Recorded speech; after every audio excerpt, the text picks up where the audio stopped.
Running back will be the biggest position battle in spring ball for TCU.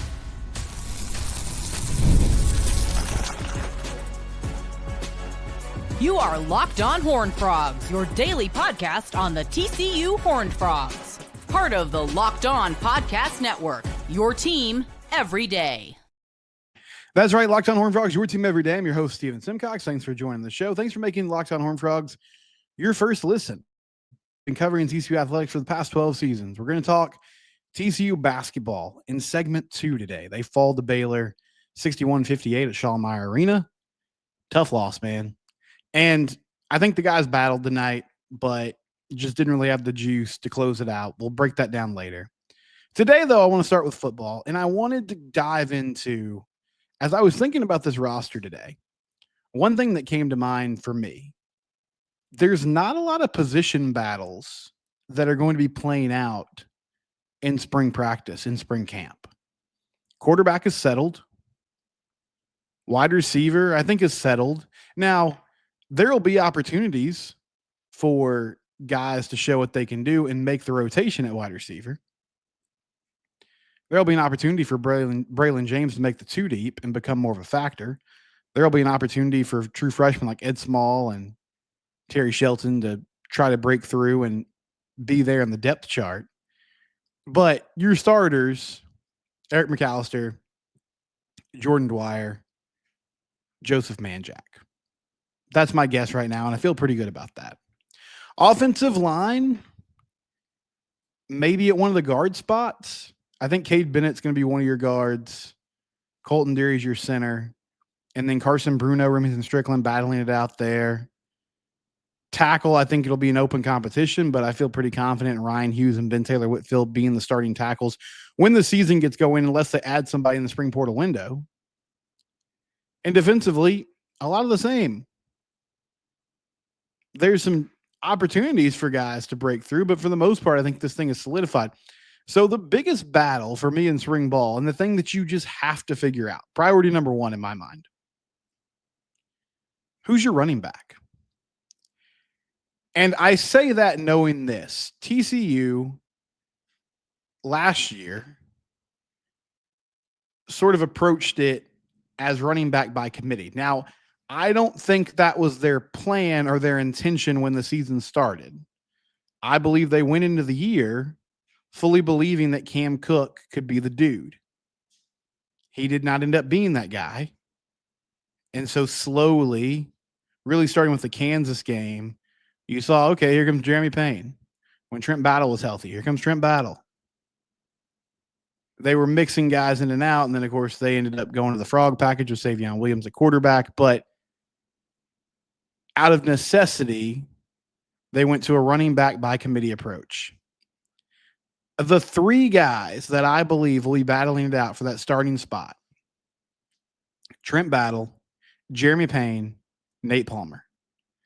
They combined for 450 rushing yards altogether last year. Now, Nate Palmer essentially just played in the bowl game. And it's always funny. People seem to be excited about Nate Palmer. I don't want to squash that excitement. But to hear some people talk about that bowl game, you would have thought he ran for like over 100 yards. He had 25 yards and 11 carries. Now, one thing he did show in that ball game was a physicality and a contact balance that I think TCU missed really all season long. But he only averaged about 2 yards per carry. So big question marks there. Nate didn't really play his freshman season. Trent Battle is a great dude, great teammate, and there is value for him on this team. But I think we know who Trent Battle is. And that's fine. You need dudes like him on your roster to be successful. Last season, 186 yards on 44 carries. Now, he only played about half the year, so that was essentially in 6 games. 6 catches for 29 yards. Trent Battle is a good change of pace back. He can give somebody a spell on a drive. He's good in pass protection. He can catch the ball in the backfield, has some versatility. I don't believe he is your lead back. I'm still of the opinion that they should bring in a transfer. And you might say to yourself, well, they did. What about Kavorian Barnes from UTSA? Well, Kavorian's going to have a specific role on this team. He's your short yardage back. And his story, he had 2 really good seasons at UTSA, dealt with some injuries this past year, and then sort of fell out of favor with the coaching staff as they moved on to some younger guys who showed some promise and said, okay, we're good. So he only ended up with 281 yards last season for the Roadrunners. But when he's been healthy in his career, he's been good. He's a big back. And I feel like his role is going to be short yardage, down near the goal line. Can he break some tackles, get in the end zone? Can he get downhill, get a first down? That type of thing. I don't really think he's going to be a factor in the actual running back battle. And the guy that I'm most excited about, Jeremy Payne. He had 239 yards on 54 carries, about 4.5 yards per carry. The stats are not necessarily eye-popping, but 99 yards receiving. I liked what he did catching the ball in the backfield. Here's the simplest thing I can say. Last season, when Jeremy Payne was on the field, good things happened. I first noticed him in that game against KU. Had a nice block when Haas Haney was in the ball game at quarterback to spring him for a first down. Did some nice things in the running game. Had a good game against Baylor this year. It wasn't consistent week to week, but just about every game he played, I felt like there should have been more opportunities for him. Now, the interesting thing is, in that bowl game, they gave Nate Palmer a lot of run. And I don't know if that was a message from the coaching staff or if that was simply, hey, it's an opportunity to give this guy some snaps, give him a chance to show what he can do in a game environment. And we know what, like, we saw a lot of Jeremy Payne his freshman year. We kind of know what we got with him. We know what we got with Trent Battle. Who is going to emerge as the guy? Here's my concern. Here's my biggest concern for this spot right now. If you don't bring any more help in, which I'm not closing the door on it, but I think the fact that they brought in Barnes in the first portal window sort of tells you what they think about where they're at. Which is, yeah, we probably need some more depth, but that's all. And while I would love to trust the coaching staff on this, some of you might be tired of hearing this anecdote that I share. But last offseason, Sonny was pretty adamant in the media. Oh, yeah, we went into spring ball, and one of our big concerns was, like, do we have a guy at running back? And spring practice squashed all those concerns because Cam Cook showed good things. Trey Sanders was healthier, right? They liked what they had from these young guys. It didn't really translate on the field. And yes, if the TCU running game is going to be good, the offensive line needs to be better. But there were also instances last year where there were opportunities, there were openings, or there was a chance to bounce off a tackle and get extra yardage, and the TCU back simply couldn't do it. You're never going to perfectly line up the numbers in the run game. Now, you can block things up well and get guys going a full head of steam and have them take off for long gains and touchdowns, that kind of thing. But the numbers are never truly going to be in your favor unless you just have an incredible dual threat quarterback who's always a threat to take off. So you need somebody back there who can make people miss, who can run through contact, run through arm tackles, and consistently get that extra yardage to keep the chains moving. My concern is if TCU sort of stays put and says, well, we got 3 guys that we feel like could do this. What happens if nobody emerges as the dude? Can you afford to have another season where you're going running back by committee like this? And yeah, these guys have different styles. Like Jeremy Payne is more of a shiftier back, Battle and Palmer are a little more built. They look more like between the tackles guys. I think Payne can run between the tackles too. There's also some things you can do with him on the perimeter, though, that are pretty intriguing. But I've been adamant all season long. You need to go find somebody who can do this job and do it well. Because if you improve your run game, you're going to be a much better football team. And if this is the one thing that's holding back your offense, then go fix it. Yeah, maybe it's going to cost a lot of money.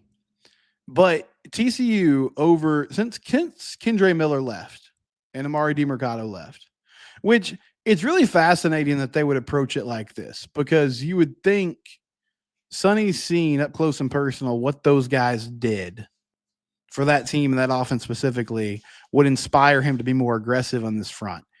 But it feels like they're approaching the running back position like a lot of NFL teams do, and simply saying, well, you can find a lot of different guys who can do this job adequately. Well, last season you were wrong. And while I like the players they have on campus, and I understand the idea of, hey, let's have an open competition and let's see what happens, I think you need to put a little more pressure on the guys that are here. And John Denman's a name to know too. True freshman coming in, very talented player. I'm just always kind of wary. Even if a true freshman makes an impact, which Jeremy Payne did last year, it's most likely going to be in spurts and in spots and not consistently on a week-to-week basis. And honestly, you shouldn't expect those things unless it's somebody who's just an all-world player and doesn't really need time to develop. When we come back, TCU men's basketball tournament hopes probably squashed after losing at home to Baylor. It's Locked On Horned Frogs, your team every day. Supply House.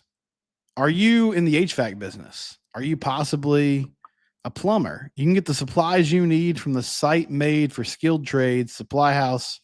Whether you're in plumbing, HVAC, or electrical work, Supply House is the reliable way to order products online. They have an easy-to-use website that is packed with helpful resources and the latest product info to help get the job done right. Plus, with a complete inventory of over 200,000 parts from 400-plus top brands, you'll find exactly what you need delivered fast from coast to coast. Need help with an order? Supply House offers expert support and industry-leading service, so you always talk to a real person. And trade pros looking for an extra edge, you can try their free Trade Master program that offers exclusive perks like a dedicated phone line, free shipping, and discounts on every order. Join the Trade Master program today at supplyhouse.com/TM and start ordering plumbing, HVAC, and electrical supplies with just a few clicks. Again, that promo code is SH5 for 5% off your first order. That's supplyhouse.com. All your needs for electrical work, HVAC, or plumbing issues.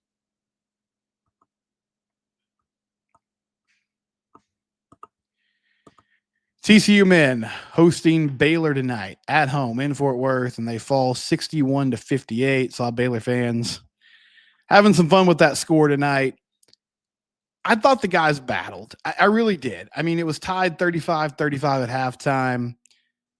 The two stats to me that really tell the story of this ball game, and honestly kind of tell the story of this team, unfortunately. First 10 minutes of the first half, 5 points. First 10 minutes of the second half, 7 points. Once again, just off to a slow start. Now, to their credit, they hung in there. They forced some turnovers. They got some easy buckets. Some shots started to fall. And they ended up tying it up at halftime. And that felt like a big momentum swing to get that to a tie ball game at the break. And then they come out in the second half. They start 1 from 10 from the field, 1 for 10 from the field. Only score 7 points for the first 10 minutes, and Baylor had a 10-point lead. But again, defense steps up. They get some stops. They force some turnovers. David Punch was hitting free throws. Trezarian White gets a floater in the lane to tie it at 58. This was an absolute killer. So with 58-58, 8 seconds left in this ball game, Rob Wright which Baylor's team, this is a very underachieving Baylor basketball team. This is not me having sour grapes. It's just the reality. VJ Edgecombe is one of the best freshmen in the country. Norchad Omier is a really good college basketball player.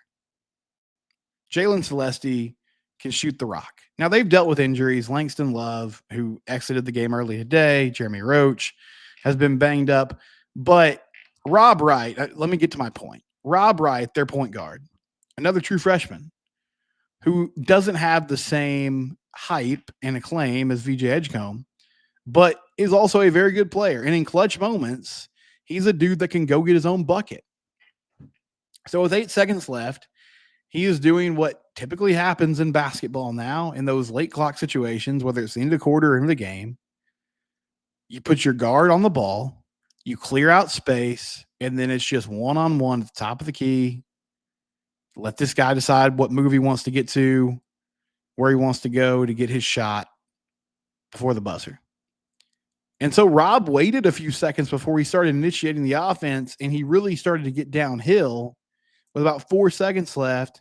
And for whatever reason, it wasn't like he crossed him up, but Vashawn was sort of leaning to his right,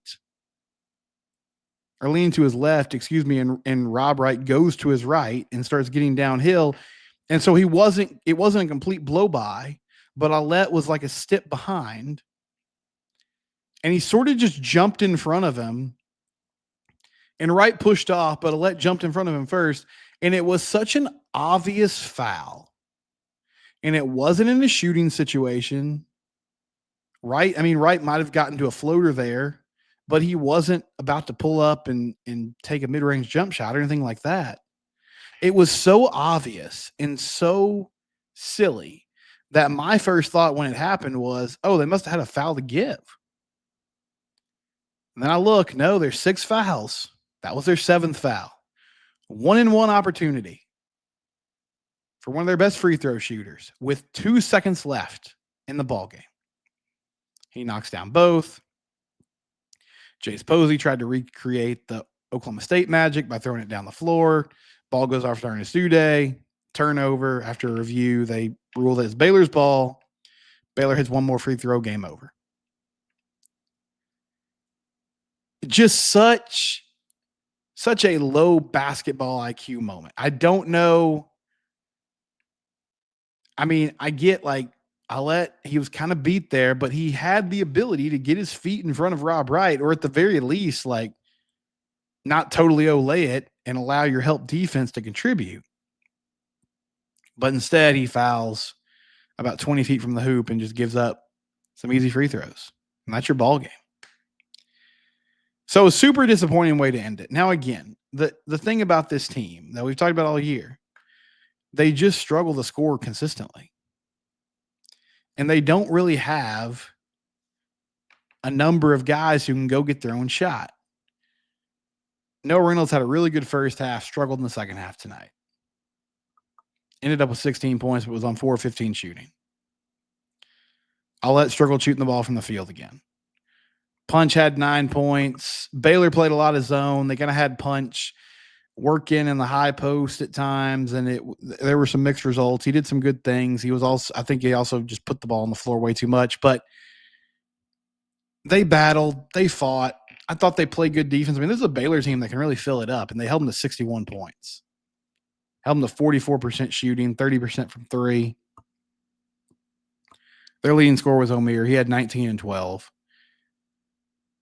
In that game in Waco, Uday and Punch, and honestly Posey to a certain extent, really bullied Baylor down low. They won the rebounding battle. They did a lot of good things. Tonight it was the opposite. Now, Uday had some good offensive boards, but Omier really controlled the glass, and that was a huge difference in this game. But what does it mean long term? I made this joke before I got on the air here. We're staring at 500 in conference play again. If they can beat Colorado on the road, they'll be 10-10. I think this eliminates you from tournament contention without just a run to the championship game, at least in the Big 12 tournament. So you're probably looking at the NIT or the CBC, And I still think those things can be valuable because of the young group you have and getting those guys more experience. But man, this was a tough one. I mean, was this a team that throughout the year has shown they deserve to be in the field 64? For the most part, no. And if they won tonight, would it be a guarantee? No, it wouldn't be. But it would have been a good start and a good foundation for the last game of the regular season and then going into the Big 12 tournament. And instead, just a silly foul sinks you from at least taking that game into overtime and having a chance to reset against a Baylor team that was struggling to score on Tuesday night, but TCU struggled to score more, and that ended up being the story of the ball game. TCU baseball, the Bats woke up today in a big way in their midweek series against Air Force.